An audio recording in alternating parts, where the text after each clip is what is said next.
Alléluia. Aujourd'hui, je vais nous parler des quatre interprétations des Saintes Écritures. Parce que celui qui sait qu'il y a quatre types d'interprétations des Saintes Écritures, il y a des débats dans lesquels il ne va pas entrer. Et il peut savoir que l'autre a raison, mais il est en train de parler d'une autre dimension.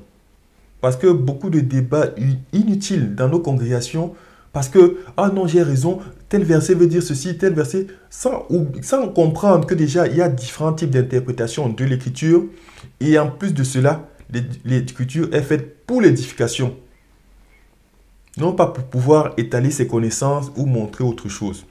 Donc, parmi ces quatre types d'interprétation de l'écriture, il y a déjà l'interprétation littérale. Il y a l'interprétation, après il y a l'interprétation morale, il y a l'interprétation allégorique et il y a l'interprétation anagogique. Donc, ça c'est quatre types. Le premier type d'interprétation, l'interprétation littérale. L'histoire nous dit, Abraham avait deux femmes.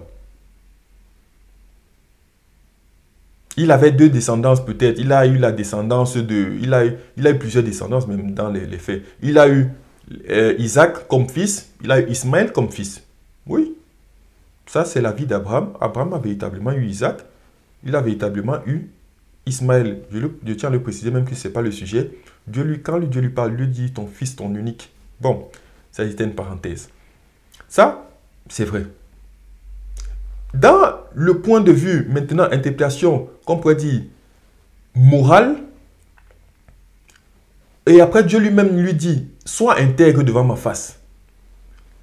Donc, il a reçu une parole de Dieu. Dieu lui dit, n'entre pas dans des... Tu as écouté la voix de ta femme et tu allais prendre Agar pour avoir un enfant, mais ça ne fait pas partie de ma promesse. Tu ne devais pas le faire. Il y a des choses qui se font devant Dieu et il y a d'autres choses qui ne se font pas devant Dieu. Ça y va de la façon de se tenir. Ça y va de la morale. C'est pour ça que je parle d'interprétation dans le sens de la morale. Qu'est-ce qui est bien? Qu'est-ce qui n'est pas bien? Comment respecter les commandements de Dieu? Comment avoir une vie saine et une vie sainte? Une vie non pas malhonnête mais intègre. La morale. C'est important. Il y a maintenant un troisième type d'interprétation où on pourrait dire d'Abraham. On lui dit, mais l'enfant Ismaël, ça, c'est Saint Paul qui nous éclaire pour nous dire, ça c'est c'est l'enfant issu de l'esclavage. C'est la Jérusalem actuelle qui est sous le péché. Et l'enfant Isaac, ça, on le qualifiait de fils unique parce que c'est l'enfant de la Jérusalem céleste. Ça, c'est les enfants en Christ. Donc, on parle d'une allégorie, en français, on pourrait parler de souvent figure de style. On te parle d'une chose pour parler d'autre chose. Ça, c'est une interprétation allégorique. Et il y a maintenant l'interprétation anagogique qui est le sens profond, qui est souvent lié uniquement au salut ou bien à la fin du monde ou à la création. Mais c'est un mystère dans ce domaine, dans ce type d'interprétation. C'est soit on est enseigné directement par Dieu, soit on est enseigné par quelqu'un qui a reçu la révélation de Dieu. Ce n'est pas par l'intellect.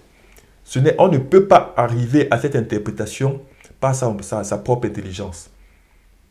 Ça révèle du mystère direct de Dieu. Ça, Dieu n'a pas laissé ça à la portée de l'homme parce que c'est la plus haute interprétation de l'écriture qu'il pourrait y avoir. Quand nous lisons l'écriture, nous ne voyons pas la même chose. Nous ne comprenons pas la même chose. Et certains disent même, quand je parle par exemple de l'interprétation morale, certains disent, nous ne sommes pas là pour faire de la morale, nous ne sommes pas... Si, un prédicateur fait de la morale. Maintenant, aussi, au niveau de la littérale, il faut encore faire attention parce que au niveau littéral, ça ne contredit pas la science. Ça ne contredit pas. Soit la science n'est pas encore arrivée à ce niveau de révélation, soit la Bible a occulté des choses qui n'étaient pas indispensables. Quand on écrit la Bible d'Abraham, on ne va pas écrire tout ce qu'il fait tous les jours et tout cela. Donc, pour dire à un moment, certains vont dire l'interprétation littérale, oui, ça contredit la science, même si ça a été... Non, non. la parole de Dieu ne contredit pas la science sur certains points. Et souvent même, elle ne s'en occupe pas véritablement. Elle brosse sans s'attarder. Donc les faits, de façon littérale, quand on parle peut-être de déluge ou autre, comment s'est passé réellement le déluge? Il s'est passé un déluge après l'interprétation. Dieu n'est pas entré dans trop de détails. Donc il ne faudrait pas écouter une révélation de la science pour dire non, c'est totalement faux, c'est totalement faux. Or, c'est dû à notre mauvaise interprétation littérale.